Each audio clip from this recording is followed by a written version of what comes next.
Seriously? What is this? She can't even make a decent meal. The voice of the mother-in-law echoes in the kitchen. Hey, that's way out of line. Talking back is pointless. Don't you dare talk back to your mother-in-law. Even with a husband who defends his mother, there's no one on the wife's side. I wanted to end this life, but I had given up on thinking about it. My name is Alicia. I'm 32 and work as a nurse at a local hospital. Married for 5 years now, we want kids, but it's just not happening when we want it to. Working at a general hospital means night shifts, and I'm feeling my age. Should I change jobs? I've been thinking about it a lot lately. There are other nursing jobs. I don't have to work at this busy hospital. A colleague who quit when she got married is now working reception at a clinic near her home. I'm so jealous. I never really considered quitting or changing jobs when I first got married. My husband Dustin wanted me to focus on housework, but I was stubborn. I was afraid I wouldn't be able to go back to work if I quit. Now, all my close colleagues are on maternity or parental leave, and I'm left to pick up the slack. Before I knew it, I've climbed the ranks to become second in command. It's fulfilling to be trusted with hospital-wide responsibilities. But there's a biological clock ticking. Shouldn't we think about having kids? I once suggested this to Dustin, but he brushed it off. Sure, when the mood strikes. Dustin and I are the same age. We met at a party when we were 25. He was always considerate, a real gentleman. He works at a major ad agency, so he's always well-groomed and has a lovely smile. I fell for him instantly, and we started dating after a few dinners. Everything was smooth sailing until we got married 2 years later. Now he's gained weight and rarely smiles. We both have our flaws, but are we really a couple if we're just sharing a bed? We hardly have time for meaningful conversations. The only way out of this rut is to have a child. That's what I've been secretly thinking. Recently, another issue has come up. Mother-in-law moved in, and we never even agreed to it. It started about 3 months ago when my father-in-law passed away from a long-term illness. Mother-in-law, who lived just a 5-minute drive away, started visiting us more often. That's all there is to sympathy. That would have been fine, but her visits became longer and more frequent. One day, I came home exhausted to find mother-in-law in the house. She had made a copy of our key. Eventually, she pretty much moved in. Later, I found out her house had been sold. There was no going back. Mother-in-law, this apartment is meant for 2 people. We can't just have you move in. I tried to choose my words carefully, but it was in vain. How awful! You want to kick out an old lady? I heard from Dusty Bear that you have an extra room, so I'm doing you a favor by living here. I'm your husband's mother, so just be respectful and deal with it. She talks down to me like this. We've never had a good relationship to begin with. Living together has only deepened the mother-in-law and daughter-in-law conflict. And Dusty Bear, really? It feels weird to have a nickname for a man in his 30s. What's worse, Dustin calls her mama when she's around, which gives me the chills. I suspect he was a mama's boy when we were dating, but seeing it in action is a bit much. I've heard that how a man treats his mother is a good indicator of how he'll treat his wife. I used to find Dustin's kindness towards his mom endearing, but now it seems like all of his kindness is directed at her, not me.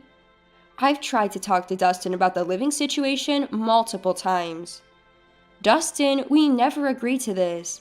Can you please talk to your mom? She's lonely since Dad passed away. She lived nearby anyway, so it's not a big change, right? He always brushes me off like my feelings don't matter. Living together is way more stressful than living nearby. I'd even be okay if she rented the apartment next door, but sharing a 2-bedroom is unbearable. I wish we could move to a place where we don't have to see each other all the time. Both Dustin and I have full-time jobs, so it's not like we're strapped for cash. We just haven't found the time to move. Hey, why don't we look at some new places on our next day off? Let's move somewhere bigger. You're the one who said we should save for when we have kids, remember? Stop changing your mind. Besides, I'm fine with this living arrangement. Aren't you benefiting from Mom helping out around the house? You're fine because she's your mom. I wanted to scream, but what's the point? In the end, we've gotten nowhere, whether it's about moving out or living together. Today, I came home from work to more demands from mother-in-law. There's a Halloween tea party at Glenda's house next Tuesday. Can you prepare some treats? Next week? My shifts won't allow me to go shopping. Could you buy the ingredients yourself? I declined as I looked at my work schedule for the week. She has both the time and money, so why make such a request? Mother-in-law smirked and said, Store-bought treats would be embarrassing. Homemade is the way to go. That way we won't have duplicates. Oh, you mean the ingredients. What are you planning to make? My schedule won't allow me to go shopping. Before I could finish, mother-in-law cut me off. Oh, you're so clueless. Obviously, you're the one who's going to make them. You're so useless, haha. And there it was, another verbal jab. I can't do it. I don't even have time to go shopping, let alone bake treats. Please do it yourself. I tried to make my point, but mother-in-law wasn't listening. It's obvious who's more suited for this task between a full-time nurse and a retiree with plenty of time and energy. Still, mother-in-law persisted. Pumpkin cupcakes are easy. Just make the packaging Halloween-themed. If you cut into your sleep, you'll have time. Forget and you'll regret it. Ha ha ha. She left me with those ominous words and retreated to one of the 2 bedrooms. Why do I have to do this? I was already tired from work, and this conversation just drained me even more. Does she not understand how crucial sleep is for a nurse who's in a physically demanding job? I felt a bit relieved imagining mother-in-law showing up empty-handed, but I couldn't ignore her. Last time I didn't meet her demands, she spread rumors that I was cheating on my husband. Clearing up that misunderstanding with the neighbors was a hassle. Then Tuesday came. I sacrificed 3 precious hours of sleep last night to bake pumpkin-flavored cupcakes.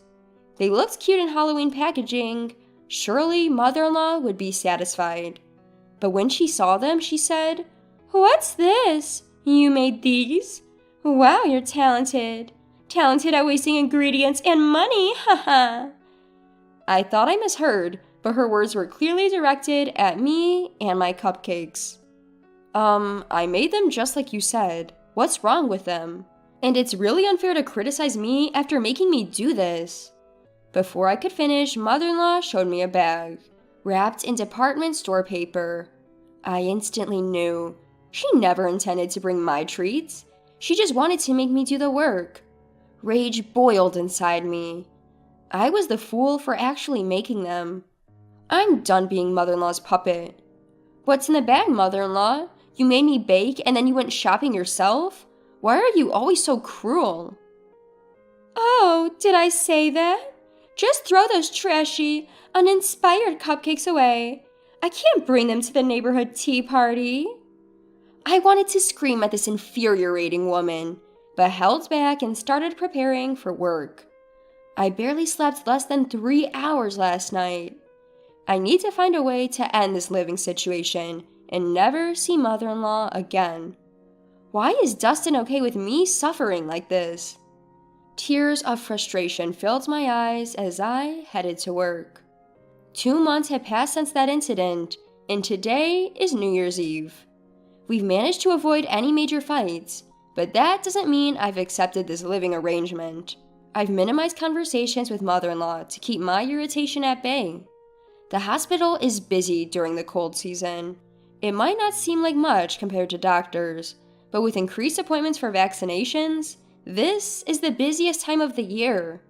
We're swamped covering for the doctors. 5 years into our marriage, we didn't do anything special for Christmas. How could we, with mother-in-law living with us? I just focused on getting through the hectic holiday season. I had thought about going on a trip for the New Year's holiday, but Dustin wasn't interested. Let's just relax at home during the long holiday. Why don't you take a break too, Alicia? Just then, mother-in-law walked into the room, her eyes lighting up. It's New Year's Eve today. You've prepared a special breakfast, right? You wouldn't skip that, would you? Both Dustin and I were taken aback. We usually went to his parents' house to make a special breakfast together. When I asked a month ago if we were doing it at our place this year, mother-in-law had said, I'll make it myself this year. There's less to prepare since your father passed away. Looks like we've been duped again. Dustin, who should have heard that conversation, said, Mama, we can relax this year. Alicia, better start cooking or we'll have nothing to eat. What irresponsibility! Wait, mother-in-law said she'd make it, but do we even have the ingredients? Both of them played dumb. If only mother-in-law, who usually takes the lead in making the special breakfast, would help. Ugh! Of all times, she brings this up on New Year's Eve when stores close early. I rushed to 3 different supermarkets. Even 24-hour stores were running low on supplies because of last-minute shoppers. Dustin and mother-in-law were happily watching year-end specials in the living room. While I was cooking, Dustin asked, What about seafood dishes?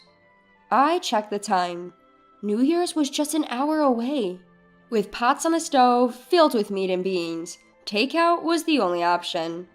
Sorry, I'm swamped. Can you go get some takeout seafood? Dustin, who had no intention of going out, left reluctantly. I wouldn't be surprised if he didn't bring back anything for me. And why does he want seafood this year? We never focused on it before. As expected, Dustin returned with seafood for just the 2 of them. Here I am making sure we have something to eat, and he's blatantly setting plates for the living room. He didn't even offer to help, knowing I was struggling to make everything myself. Making a special breakfast takes a lot of time and effort. I was able to do that by preparing it in advance, and I was really tired of making it in a hurry. By the time I took a breather, dawn was breaking. Another all-nighter. But the dishes looked pretty good. Finally done. Now there shouldn't be any complaints. With that thought, I headed to the bedroom. The next morning, or rather just 2 hours after I collapsed into bed, I was awakened by noise in the kitchen.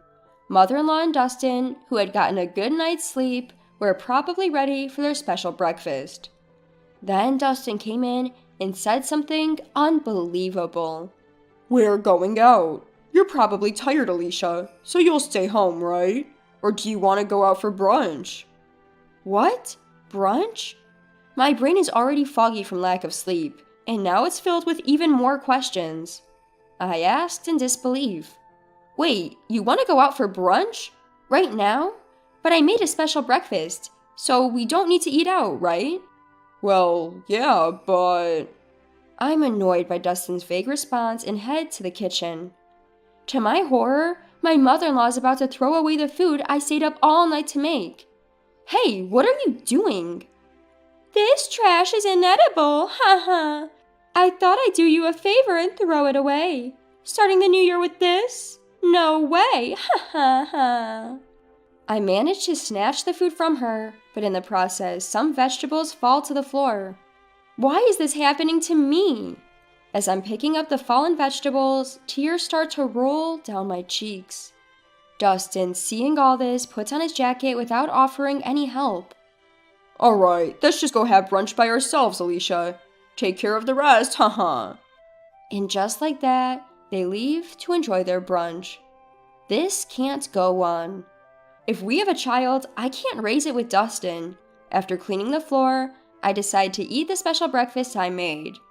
It's not bad, if I do say so myself. Sure, it might not be as good as the special breakfast my mother-in-law makes every year, but considering I made it in a hurry, it's decent both in taste and appearance. As I'm eating, the intercom rings. Who could it be this early in the new year? When I go to the door, I'm shocked and decide it's time for revenge. 3 days later, I'm packing up my things at home. Alright, this is the last box. All that's left is to talk to my mother-in-law when she gets back. Just as I'm thinking this, she storms in. "You've embarrassed me! What are you going to do about it?" She yells at me. "What's all the fuss? I haven't done anything." I reply calmly, and she turns red. "The neighbors are laughing at me. They're asking if I'm bullying my son's wife. They heard about the special breakfast. Clear up this misunderstanding right now." I didn't spread any rumors, but isn't it all true? Haha. It seems the gossip-loving neighbors have spread the word about the New Year's meal. "And what about Halloween? They think I wasted the treats you made. Now no one will invite me for tea." The person who visited me, left alone on New Year's Day, was Elisa, a leader in the neighborhood. I was surprised to see her at the door since we usually only exchange greetings. Elisa seemed to have noticed that I wasn't getting along with my mother-in-law. She was concerned after seeing my mother-in-law and Dustin go out together after the countdown party. "It must be tough with your mother-in-law moving in, huh? She's been telling everyone that you and her son suggested living together. But everyone knows Crystal is just a neighbor and you're still young. They know something's off." Crystal is my mother-in-law. Elisa's words lift my spirits a bit. I had no idea my intrusive mother-in-law was saying such things outside the house. Elisa had asked me if I had any other interesting stories, so I told her about the special breakfast and the Halloween incident. It seems my mother-in-law's monstrous behavior is the talk of the town, and I couldn't be happier. She brought it all on herself. If she keeps complaining, worse things will happen to her, haha. "What do you mean worse? I've lived in this neighborhood for years. You won't be able to walk outside if you cross me," my mother-in-law retorts, mimicking my tone. Then, suddenly, the home phone rings. I answer it and quickly hand it over to her. Her face turns pale. "What? The neighbors are watching a live stream of this room right now? What's going on?" I show her my mobile phone, which is on the TV stand. I had been live streaming her bullying tactics, using a method Elisa taught me. "What is this?" She tries to snatch the phone from me, but I explain that the footage is already live streamed. About 20 people are watching since it's a holiday. Realizing that breaking the phone won't help, she falls to her knees and begs me to stop the stream. "I was wrong. I've done terrible things. Please stop the stream. We won't be able to live here if people see this." Ignoring her tearful pleas, I respond. "The one who won't be able to live here is you, not me. I'm staying." She's furious, but seems to realize that she can't walk outside anymore now that her bullying has been exposed. Her face turns blue as she begs for help. "Then let's all move far away. Don't abandon me."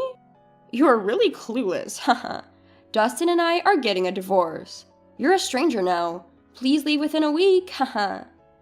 I packed a box in front of her. "It's trash to me, but I've packed it for you." Yes, the stuff I was packing was for my mother-in-law and Dustin. I had already discussed divorce with Dustin last night and had him fill out the paperwork. I thought he would put up more of a fight, but he agreed easily. I found him an apartment closer to his work, so there was no fuss. Maybe he thought he didn't have to do housework because his mom was around.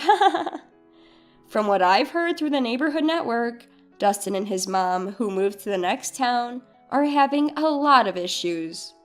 She's causing a scene at his workplace, demanding to be shown around because she's his mother.